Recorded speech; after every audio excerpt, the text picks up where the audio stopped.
어제 아침에 저희 교육자분들과 함께 장례식에 다녀왔습니다.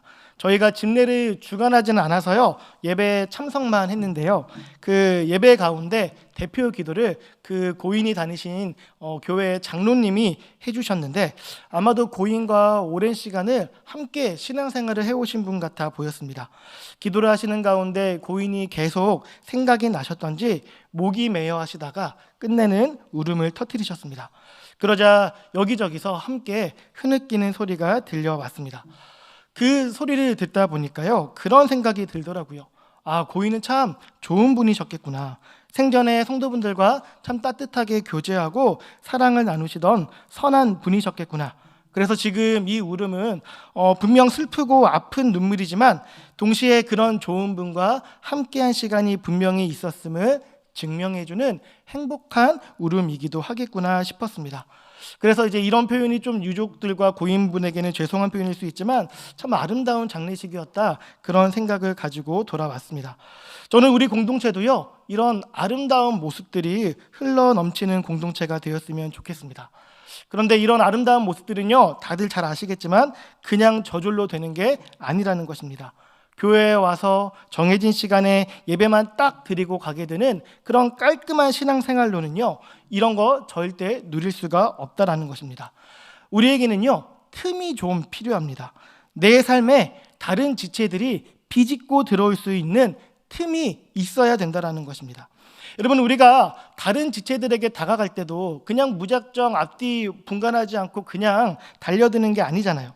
상대에게 내가 받아들여질 만한 틈이 보일 때 그때 우리가 다가가는 것이지 않겠습니까?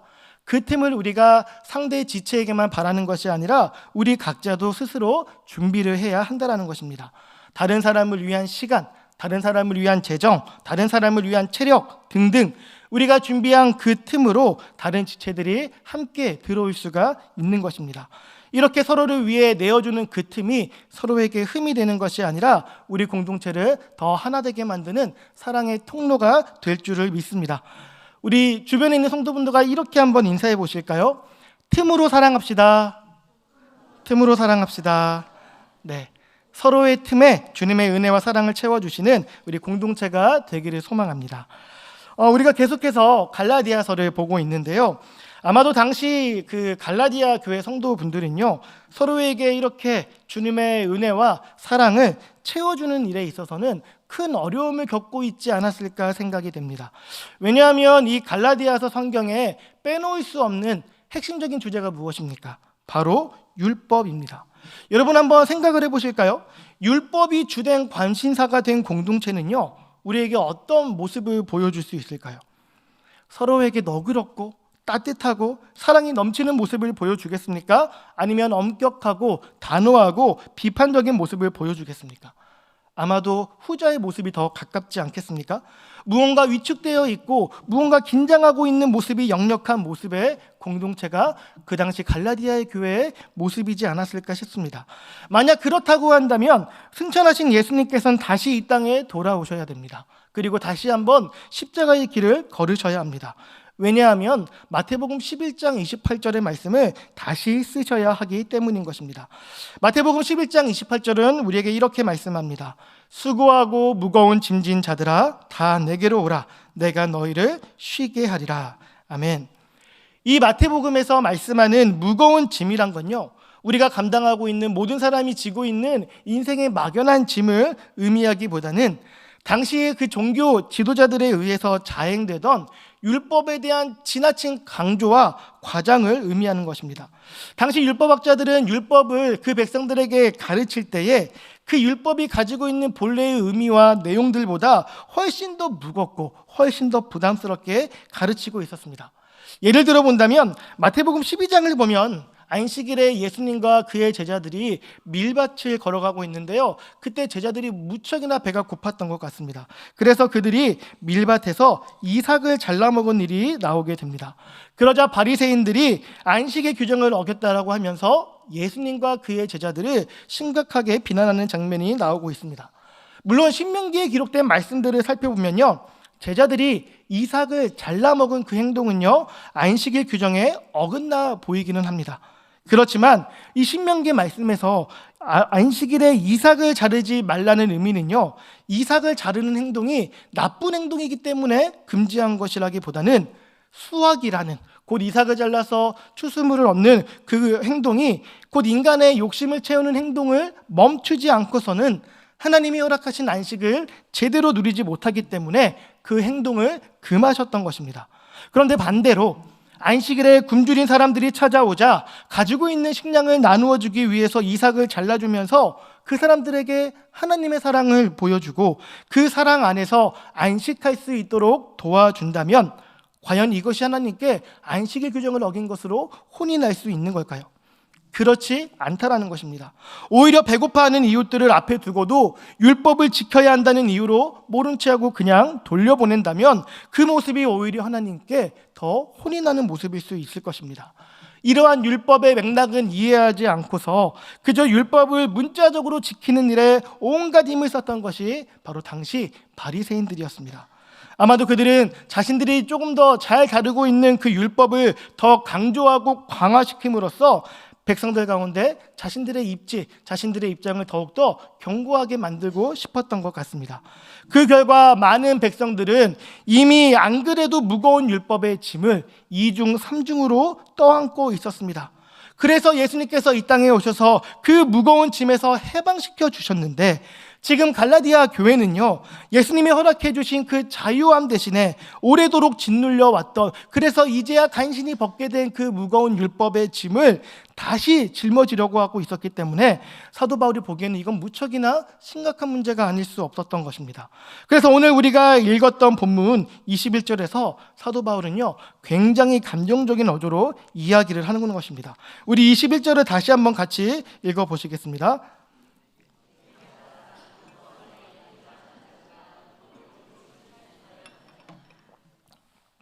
네, 방금 읽어주신 21절은요, 성경에서 쉽게 찾아보기 힘든 뉘앙스의 말씀인 것입니다.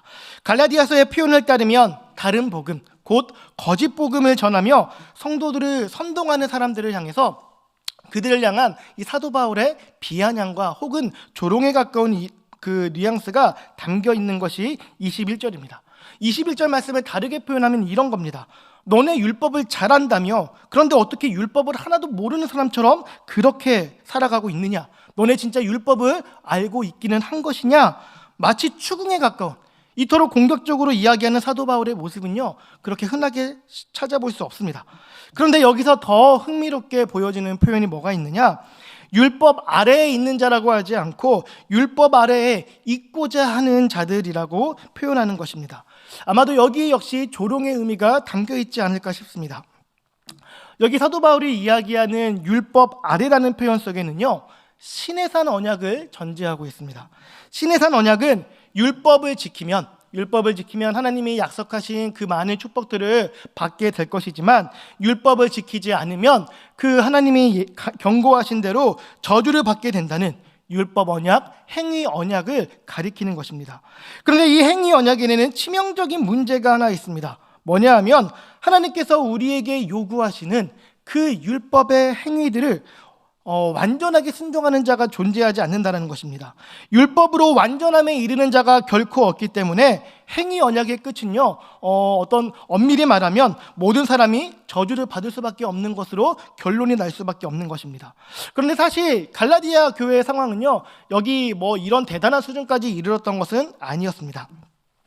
갈라디아서를 우리가 천천히 읽게 되면 지금 갈라디아 교회의 성도들, 특별히 선동하고 있는 자들이 다루고 있는 율법의 수준은요, 율법의 반쪽짜리, 아니 오히려 그 반쪽의 반에도 훨씬 못 미치는 수준으로 율법을 다루고 있습니다. 그들은 율법이 우리에게 진짜 어렵게 느껴지는 도덕적이고 본질적인 그 요구들은 쓱 피하면서 율법이 요구하는 단회적이고 일시적인 내용들, 특별히 외적으로 표현되어지는 것들을 이야기하며 그 율법들에 순종할 것을 요구하고 있었기 때문이었습니다. 즉 율법을 하나님이 주신 대로 곧이곧대로 따르지도 않으면서 자신들이 밑줄을 그어놓고 강조하는 것들만 다른 성도들에게 은근슬쩍 강요하고 있었다는 것입니다. 마치 그것으로 우리의 구원이 완성되고 우리의 의로움이 증명되기라도 하는 것처럼 말입니다. 그런데 사랑하는 성도 여러분, 이 율법이란 건요, 번지 점프가 아닙니다. 혹시 우리 성도분들 가운데 번지 점프 해보신 분 계실까요? 번지 점프 해보신 적 없으실까요? 저는요, 절대 하지 않을 겁니다. 왜 내 돈 주고 그 위험하고 그 힘든 일을 하는지 전 도무지 이해가 가지 않습니다. 아마 여기 지금 저희 성도분들도 저와 비슷한 생각을 가지신 분들이 많으실 것 같은데, 그런 저도요, 가끔은 그런 생각을 하게 됩니다. 그래도 눈 한번 딱 감고 뛰어내리면 내가 어디에 가서든 간에 특별한 경험으로 이야기할 거리는 좋은 걸로 되겠다. 그 한 번의 경험만으로 뭔가 나라는 사람이 조금 역동적이고 활동적인 사람으로 비춰질 수는 있겠다. 원래 나는 안 그런 사람이지만 그 한 번 꾹 참고 뛰어내림으로 나를 다른 모습으로 포장할 수는 있겠다. 이런 생각을 하는 거죠. 할례도 그런 겁니다. 번지점프 하는 것처럼 잠깐 고생하면 평생을 나 할례 받은 사람이야. 나 하나님의 언약 백성의 증표를 내 몸에 지니고 있어. 나 이렇게 하나님을 사랑하는 마음을 가지고 있는 사람이라고 이렇게 이야기할 수 있는 거잖아요. 지금 갈라디아 교회 안에서 문제를 일으키는 사람들이 강조하는 율법이란 게 바로 이런 거였습니다. 할례와 음식 규정과 안식일이나 절기 규정, 겉으로 잘 표현되어지는 것들. 그런데 바울이 보기에는요, 사도 바울이 보기에 그런 건 지극히 유대적인 것입니다. 유대인이 되고자 한다면 마땅히 그것들을 지키는 것이 참 많은 도움이 되겠지만, 지금 갈라디아 교회 성도들이 되어야 되는 모델은, 그들이 추구하는 것은 유대인이 아니지 않습니까?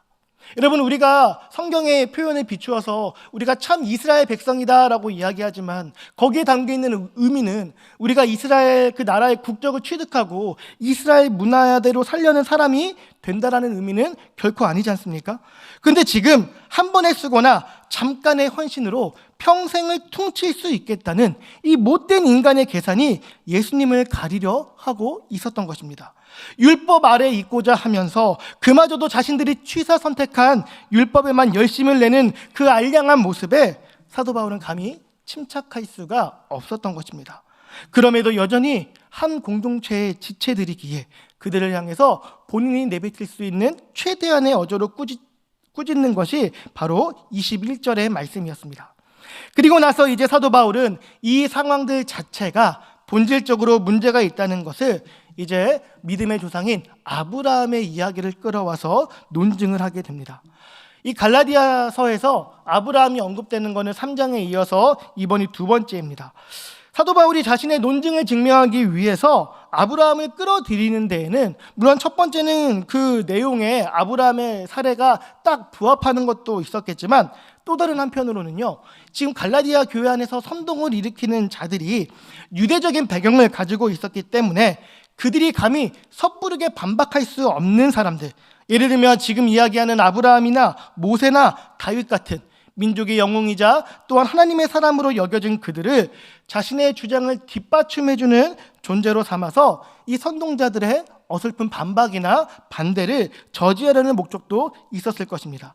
그래서 3장에서 아브라함의 이야기를 꺼냈던 사도 바울인데요, 이 먼저 꺼냈으면 그 다음에 꺼내는 것도 어렵지 않게 이야기하면 될 텐데, 오늘 우리가 읽었던 4장에서는요, 이 아브라함의 이야기를 조금 조심스럽게 펼쳐갑니다.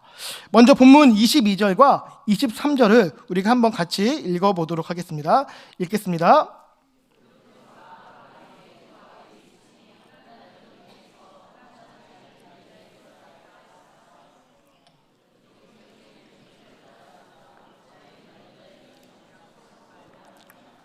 아멘. 먼저 22절의 이야기를 보시게 되면요, 이 22절의 이야기는 어렵지 않습니다. 우리가 잘 알고 있는 아브라함의 아들들이 소개되고 있습니다. 물론 이제 아브라함에게는요, 사라가 죽은 이후에 또 다른 여인을 또 맞이해서 낳은 자식들이 있긴 하지만, 상속자라는 이러한 상징성에 어울리는 사람은 22절에 나오는 두 사람밖에 존재하지 않습니다. 먼저 여종에게서 낳은 아들의 이름이 무엇입니까? 그렇죠, 이스마엘입니다. 그리고 자유 있는 여자에게서 낳은 아들의 이름은 또 무엇일까요? 이삭입니다. 감사합니다. 23절은요, 그 두 사람이 다르게 태어났다라고 말씀하고 있습니다. 이스마엘은 육체를 따라 태어났고 이삭은 약속을 따라 태어났다고 이야기합니다. 여기서 중요한 게 한 가지가 있는데, 24절을 보시게 되면요, 사도 바울은 이제 본인이 끌고 가려는 이야기가 비유라는 것을 밝히면서 시작하고 있습니다. 이게 왜 중요하냐면요, 비유라는 것에서 중요한 건 전달하려는 메시지에 초점을 맞춰야 되는 거지, 비유로 상정해 놓은 그 상황들에 너무 과도하게 집착해서는 안 된다는 것입니다. 예를 들어서 마태복음에 보면은 씨 뿌리는 자의 비유가 나오는데요, 중요한 건 씨 뿌리는 농부가 낙담하지 않고 계속해서 씨를 뿌려야 한다는 게 핵심 메시지인데, 거기서 씨 뿌리는 농부가 왜 씨를 우리나라 농부들처럼 밭에 심지 않고 뿌렸는지, 씨 뿌리기 전에 가시덤불도 있고 돌멩이 있으면 미리 좀 치우고 미리 좀 정리한 다음에 그렇게 좀 하지, 영 게으른 농부구만, 뭐 이렇게 접근을 하면요, 그 비유를 제대로 이해할 수가 없다라는 겁니다. 이제 본문에서 이스마엘과 이삭, 이 두 사람을 가지고 또 그 사라와 하갈 두 여인을 가지고 이야기하는 내용들의 목적은요, 이스마엘이나 이삭의 인격이나 성품을 이야기하려는 게 절대 아닙니다. 이스마엘은 나쁜 사람, 이삭은 착한 사람, 하갈은 나쁜 여자, 사라는 착한 여자, 이걸 말하려는 게 아니라는 겁니다. 사실이 그렇지 않습니까? 이스마엘에게 선택권이 있다면 하갈에게서 태어났겠습니까? 사라에게서 태어났겠습니까? 당연히 사라에게서 태어났겠죠. 이삭이 사라에게서 태어날 수 있었던 건 그가 태에 들어서기 전부터 그가 지혜를 가지고 있었고 그에게 자유의지가 있어서 어머니를 선택할 수 있는 선택권이 있어서가 아니라는 것입니다. 그들의 선택과 상관없이 태어나 보니 어머니가 종이었던 하갈인 거고 눈 떠보니 엄마가 사라였던 겁니다. 이스마엘이나 이삭의 의지와는 능력과는 전혀 상관이 없다는 것입니다. 그러니 이 비유를 가지고 육체를 따라 태어난 사람들은 뭐 상종 못할 나쁜 사람들이고 약속을 따라 태어난 사람들은 세상 둘도 없는 착한 사람이다, 이런 편견이나 선입견으로 우리가 이해하지 않으셨으면 합니다. 그래서 사도 바울은 조심스럽게 비유라고 먼저 밝히면서 이야기를 전개하는 것입니다. 24절에서 사도 바울은 비유임을 밝히면서 곧이어 두 언약에 대해서 언급하고 있습니다. 곧 비유의 목적이 이 두 언약을 설명하기 위함이라는 것인데, 이 두 언약이라 하면요, 앞서 이야기했던 행위 언약과 그리고 은혜의 언약을 이야기합니다. 24절과 25절을 보면요, 이 행위 언약을 의미하는 여러 가지 단어들이 나열이 되고 있습니다. 먼저 시내산이라는 단어가 있고요, 그리고 하갈이라는 단어가 있고요, 그리고 예루살렘입니다. 시내산, 하갈, 예루살렘. 오늘 이것을 읽고 있는 우리에게는 이게 별다르게 의미 없이 다가오는 단어일 수 있겠지만, 유대 배경을 가진 사람들에게 이건요, 굉장히 불쾌하고 굉장히 도발적인 내용입니다. 왜냐? 가운데에 있는 하갈이란 여인의 이름 때문입니다. 시내산과 예루살렘 사이에 들어와야 하는 이름은 하갈이 아니라 사라여야 하기 때문인 것입니다. 유대인들에게 하갈은요, 이방인의 어머니였습니다. 자신들과 상관이 없는 여인인데 그 여인을 지금 우리가 율법 돌판을 받은 그 거룩한 시내산과 우리의 성스러운 도시, 하나님의 임재가 가득한 도시 예루살렘 사이에 두고 있다는 것은 굉장히 도발적인, 받아들일 수 없는 그런 조합이었던 것입니다. 아니, 열심히 율법을 배우고 순종하면서 살아가려는 모습이 어떻게 하갈과 연결될 수 있느냐 따질 수밖에 없다는 겁니다. 그런데요, 이게요, 연결이 되는 것입니다. 어떻게 연결이 되냐면 육체를 의지하는 삶으로 이 시내산과 하갈과 예루살렘이 연결이 되는 것입니다. 여러분, 우리가 이스마엘이 탄생하는 과정을 한번 생각해 보면 좋을 것 같습니다. 이스마엘의 탄생은요, 철저하게 인간의 계산대로 움직여진 결과입니다. 당시 고대 근동 문화에서 아이를 낳지 못하는 여인 대신에 그 여인의 젊은 여종의 몸을 빌어서 주인의 씨를 받아 아이를 낳는 것, 그래서 대를 잇는 것은 흔한 일이었습니다. 굉장히 인간적인 방식에 의해서 이스마엘이 태어났다라는 것입니다. 이 과정에서 하나님은요, 목격자이시지 주관자가 아니셨습니다. 하나님이 주시겠다 하신 약속의 자녀를 기다리지 않고 대를 이어야 한다는 세상의 관습과 전통에 따라서 육체의 방법을 따라 아이를 낳았으니 이것은 곧 육체를 의지하는 삶을 대표하는 모습이라고 우리가 이해할 수 있습니다. 사도 바울은 이러한 하갈의 출산의 장소를 대담하게도 시내산이라고 이야기합니다. 아니, 그렇다면 지금 사도 바울의 이야기는요, 시내산과 뗄래야 뗄 수 없는 유대인들이 모두 육체를 의지하는 삶을 살아왔다라고 고발하고 있는 것과 마찬가지라는 것입니다. 뒤에 언급이 되고 있는 예루살렘도 신의 산과 연결이 되는 것입니다. 지금 사도 바울은요, 아주 대담하게 그리고 불쾌하게 자신의 동족들을 고발하고 있는 것입니다. 여러분 다 알고 계실 것입니다. 사도 바울이 얼마나 그 동족을 마음에 품고 있었는지 말입니다. 로마서 9장 2절은 이렇게 말씀하고 있습니다. 로마서 9장 2절의 말씀은 나의 형제 곧 골육의 친척을 위하여 내 자신의 저주를 받아 그리스도에게서 끊어질지라도 원하는 바로라. 아멘. 바울은 자신의 생명을 조금도 귀하게 여기지 않을 만큼 사랑하는 그리스도에게서 자신이 떨어져 나간다 할지라도, 끊어진다 하더라도 자신의 동족을 구원하고픈 간절한 열망을 가지고 있던 사람이었습니다. 그런 그가 지금 자신의 동족들의 어리석음을 뼈아프게 지적하고 있는 것입니다. 여기서 우리가 전제하고 살펴봐야 할 게 한 가지가 있는데, 여러분, 율법은요 죄가 없다라는 것입니다. 율법은 우리로 죄를 깨닫게 해주시는 것이지 율법이 우리를 죄로 인도하는 것은 결코 아니라는 것입니다. 이걸 염두에 두고 생각해 보면요, 이스라엘 백성들은요 모세를 통해서 시내산에서 하나님이 주신 율법을 받았습니다. 처음 얼마간은 이 받은 율법, 이 거룩한 생명의 법을 기쁨과 감사로 받아들이며 열심히 순종하는 삶을 살았을 것입니다. 그런데 시간이 지나면서 하나님과의 관계가, 이스라엘 백성들과 하나님과의 관계가 느슨해지기 시작한 것입니다. 하나님보다 가나안 땅의 우상들이 더 눈에 들어오기 시작한 겁니다. 우상을 섬기는 가나안 족속들이 하나님을 섬기는 자신들보다 더 풍성하게 살고 더 강대하게 살아가는 그 모습을 보면서 마음에 동요가 일어나기 시작한 겁니다. 그런데 점차 그 마음의 동요가 커지고 커지다 보니 그 우상을 숭배하는 발걸음으로 이어지게 되고, 그곳에서 온갖 인간의 욕망을 자극하고 채워주는 신세계를 경험하자 이 이스라엘 백성들이 눈이 돌아가게 된 것입니다. 다만 민족의 전통이 워낙 뿌리가 깊으니 그걸 대놓고 드러내지는 못하고 몸은 여전히 하나님을 섬기는 성전에 머물러 있었지만 마음은 이미 온갖 세상 우상에 빼앗긴 채 살아가는 모습이 이스라엘 백성들 사이에 역병처럼 퍼지기 시작한 겁니다.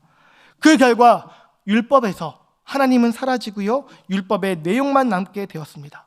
하나님은 사라지고 내용만 남아있는 율법이 이스라엘 백성들에게 어떤 능력을 가져다 줄 수 있었겠습니까? 안식일 규정이나 할례라는 행위가 그 자체로 무슨 능력을 발휘할 수 있겠습니까? 그냥 아프기만 하고 괴롭게만 하고 돈만 못 버는 거지 거기에 무슨 하나님의 은혜와 사랑과 회복의 능력이 임할 자리가 있겠습니까? 그러니 나라가 망할 수밖에 없는 것입니다. 그러니 이방 민족에게 영원히 무너질 것 같지 않았던 하나님의 성전, 예루살렘 성전이 처참하게 짓밟힐 수밖에 없었던 것입니다. 그들을 지켜줄 하나님, 하나님의 영광이 그들을 떠났기 때문인 것입니다. 하나님은 찾지 않으면서 하나님이 남기신 법에만 충성하는 모습은 곧 육체를 의지하는 삶과 다를 바가 없었던 것입니다. 실체 없는 우상을 섬기는 모습과 다를 바가 없는 것입니다. 단지 자신들의 종교적인 만족감을 채우고 혹시라도 임할 수도 있는 하나님의 은혜와 능력을 기대하면서 마치 보험료를 납부하는 것, 그런 마음으로 율법을 지키고 제사를 드리고 있었다라는 것입니다. 철저하게 사람의 계산과 의지와 기대를 가지고 살아갔다라는 것입니다. 이것이 바로 이스마엘이 출생하는 과정과 기가 막히게 닮아 있었다라는 것입니다. 아브라함의 집안에 속하여 있었지만 철저하게 인간의 계획대로 태어난 이스마엘과 하나님의 거룩한 백성으로 부름은 받았지만 철저하게 자신들의 생각대로 살아갔던 이스라엘 백성들은요, 다른 존재이지 않았습니다. 똑같이 육체를 의지하는 삶을 살았기 때문에 아브라함의 아들이라고 말할 수는 있었을지 모르겠지만 믿음의 조상 아브라함의 상속자가 될 수는 없었다라는 것입니다. 그리고 여기서 우리가 한 가지 더 살펴봐야 하는 것은 육체를 의지하는 삶으로 규정이 되는 율법이 가지고 있는 명확한 한계에 대해서 바라봐야 됩니다. 여러분, 만약 율법이 우리에게 완전한 것이었다고 한다면 하나님께서 율법을 주셨으면서 왜 굳이 예수님을 이 땅에 보내주셨겠습니까? 우리가 아시다시피 이 땅에서 예수님이 감당하신 삶은요, 왕의 행차하는 모습이라기보다는 고난받는 종의 모습이었습니다. 하나님이 그 아들을 미워하시고 어떻게든 그 아들을 낙담케 하려는 그런 이상한 분이 아니라고 한다면 여기에는 그만한 이유가 있었을 것입니다. 굳이 피조물의 몸을 입고 이 땅에서 모진 질고를 겪은 것도 모자라서 생명까지 내어주셔야만 했던 이유가 분명히 있었을 거라는 의미입니다. 그게 바로 율법이 가진 한계라는 것입니다. 여러분, 율법은요, 선하고 거룩하고 좋은 것입니다. 그러나 일시적인 것입니다. 율법의 역할은 우리의 죄를 드러내고 우리에게 하나님이 반드시 필요하다는 것을 깨닫게 해주는 것이지, 율법은 우리의 죄를 용서해 주지 못합니다. 즉, 율법으로는 본질적으로 우리의 죄의 문제를 해결하지 못하고 그것은 곧 우리에게 새로운 생명을 결코 줄 수 없다라는 것입니다. 그러면 성도분들께서 이런 질문을 하실 수 있을 것 같습니다. 아니, 그러면 구약의 백성들은 어떻게 구원을 받았습니까? 율법을 지킴으로 구원받은 게 아닙니까? 우리는 은연중에요, 많은 성도분들께서 구약의 백성들은 율법을 지킴으로 구원을 받았다고 생각을 합니다. 그런데 또 개인적으로 이야기 나누면요, 다들 아십니다. 구약의 백성들이 율법을 지키는 일에 실패했다는 것을 말입니다. 율법 준수에 실패한 자들이 어떻게 율법을 통해 구원을 받을 수 있었겠습니까? 구약의 백성들이 구원을 얻은 방법과 엄밀히 말하면 오늘 우리도 신약 시대를 살아가고 있는 성도들인데, 오늘 우리가 얻는 구원의 방법은요, 다르지가 않습니다. 하나님의 약속을 믿는 믿음으로 우리는 구원받는 것입니다. 이스라엘 백성들은 율법을 지키는 일에 실패했습니다. 사실 이건 너무나도 지극히 당연한 것입니다. 하나님이 우리에게 율법을 주신 것은 율법을 완성하라는 게 아니라 율법을 맡아두라는 것이었습니다. 율법을 완성하는 자가 올 터이니 그가 올 때까지 율법을 가지고 그를 맞이하는 사람으로 살아가라는 의미였습니다. 그래서 이 약속을 믿고 그 율법을 붙들며 순종으로 지켜가는 자들이 구원을 받았던 것이지, 남들보다 율법을 더 잘 지킨 사람들이 구원을 받은 게 아니라는 것입니다. 즉, 율법 앞에 서 있는 자신의 의지와 능력으로 구원을 받은 것이 아니라 율법 앞에서 자신을 철저하게 부인하며 하나님의 약속에 믿음으로 반응하는 사람들이 구원을 받았다라는 것입니다. 마태복음 11장 28절, 앞서 읽었던 그 말씀의 표현을 빌리면 얼마나 무거운 짐을 지고 있느냐가 구원의 조건이 아니라 그 짐을 내려놓을 수 있는 믿음이 도리어 구원의 조건이었다라는 것입니다. 이것은 누구보다 무거운 짐을 지기 위해서 최선을 다해 살아왔던 사도 바울이 깨달았던 복음의 진리였습니다. 그 복음의 진리를 회방하고 다시 거짓된 복음으로써 성도들의 육체와 영혼을 율법의 한계와 율법의 멍에 아래로 데려가려는 자들을 사도 바울은 결코 묵인할 수가 없었습니다. 그리고 이제 사도 바울은 이제 다른 한 언약을 이야기합니다. 그것이 바로 은혜의 언약입니다. 은혜의 언약은요, 예수님을 통해 우리에게 주어진 새로운 언약입니다. 바울은 이것을 이삭의 탄생 과정으로 설명을 해주고 있습니다.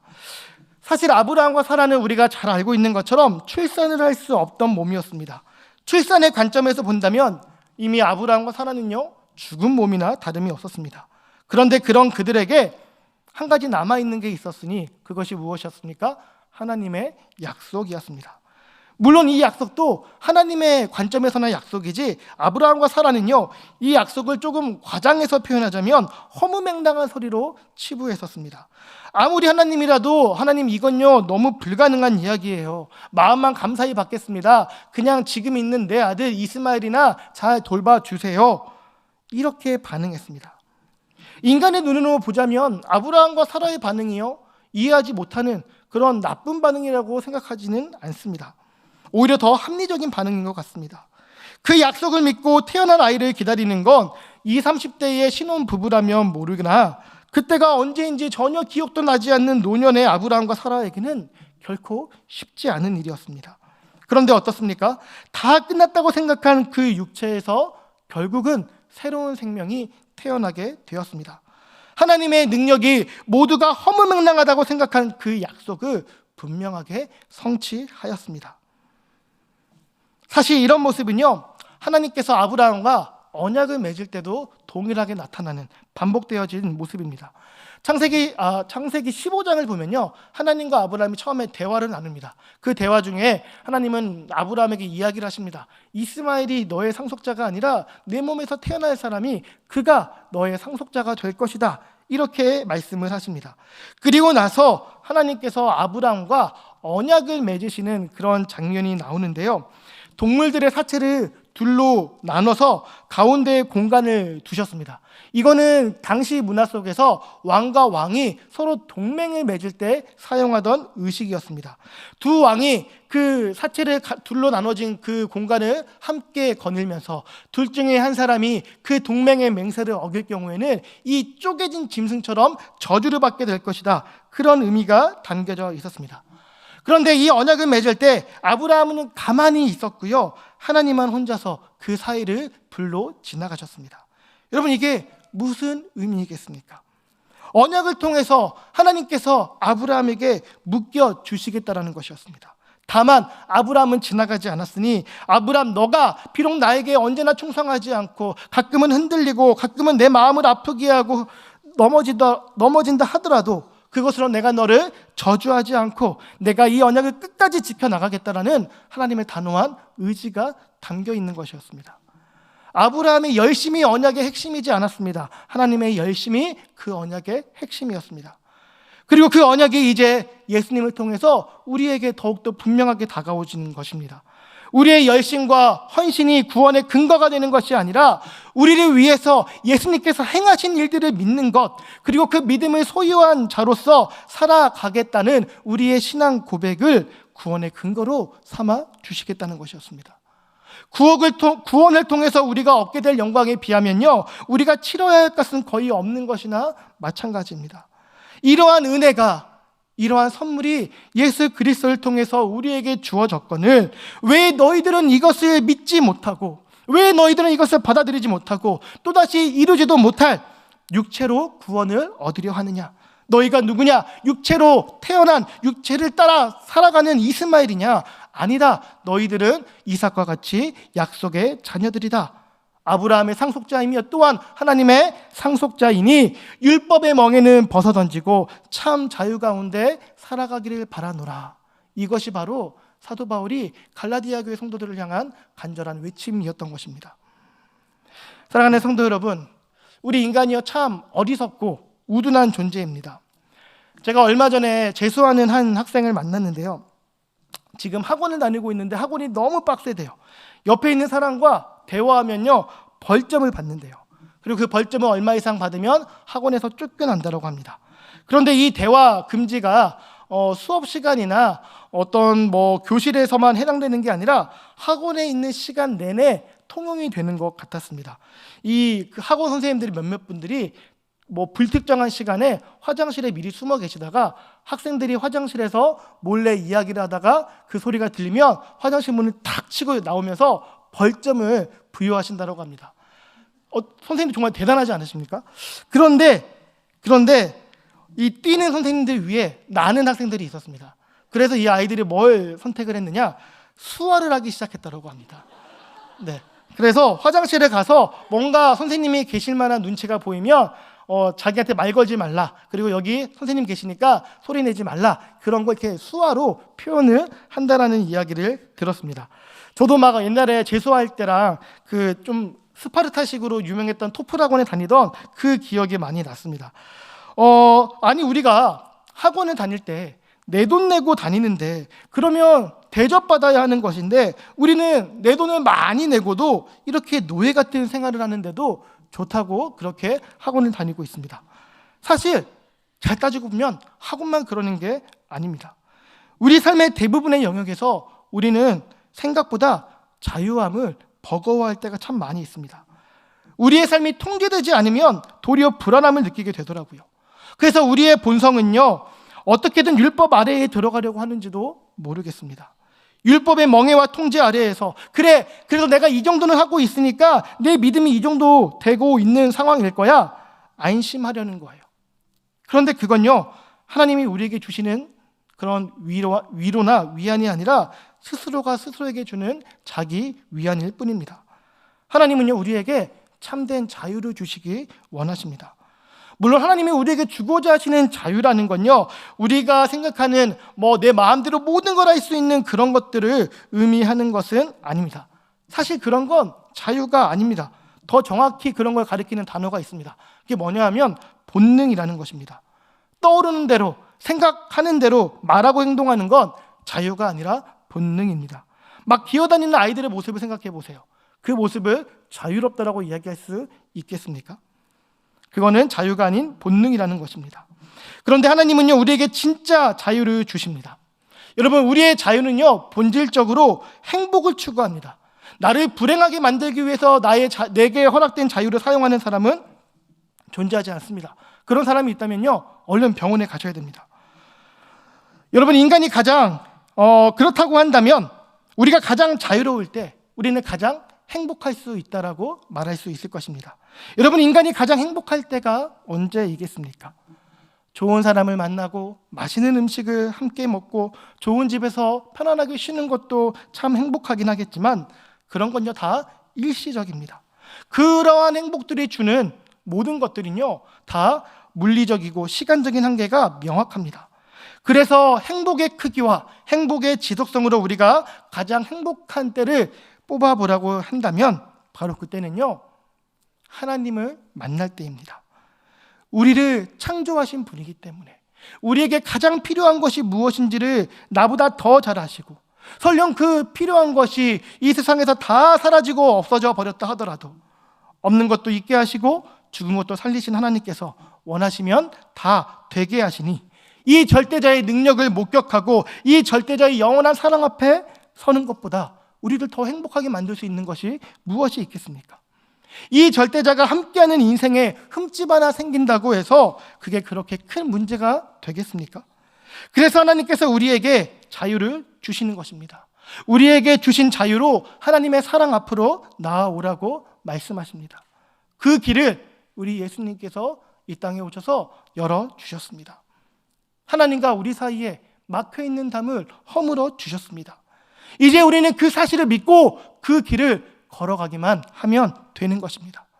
그래서 하나님과 만나는 기쁨이 우리 삶에 충만해져야 됩니다. 그 기쁨이 충만해질 때 우리 본성에서 스멀스멀 올라오려는 육체를 의지하는 삶, 율법을 붙들려는 유혹을 우리가 떨쳐내고 이겨낼 수가 있는 것입니다. 여러분, 율법으로는 답이 없지만 예수님에게는 답이 있습니다. 우리 인생의 답이 되시는 예수님을 의지하시는 우리 성도분들 되시기를 축복합니다. 다른 것으로 이 예수님을 대체하려는, 바꾸려는 헛된 시도들은 이제 다 멈추시고 오직 예수님 한 분만 붙들고 나아가시기 바랍니다. 우리 한 번에 퉁치는 거 생각보다 좋아하지 않습니까? 다른 거에 기웃거리지 마시고 시간 낭비하지 마시고 무엇보다 우리의 유일한 사랑이 되시고자 우리에게 모든 것 다 내어주신 주님께 나라도 드릴 수 있다는 것을 감사히 여기면서 그 사랑에 전념하고 그 사랑에 집중할 수 있는 우리 모든 성도분들 되시기를 간절히 소망하고 축복합니다. 그 인생에 허락될 놀라운 기쁨과 영광과 행복을 우리가 기대하면서 우리 시간 함께 찬양하며 나가도록 하겠습니다.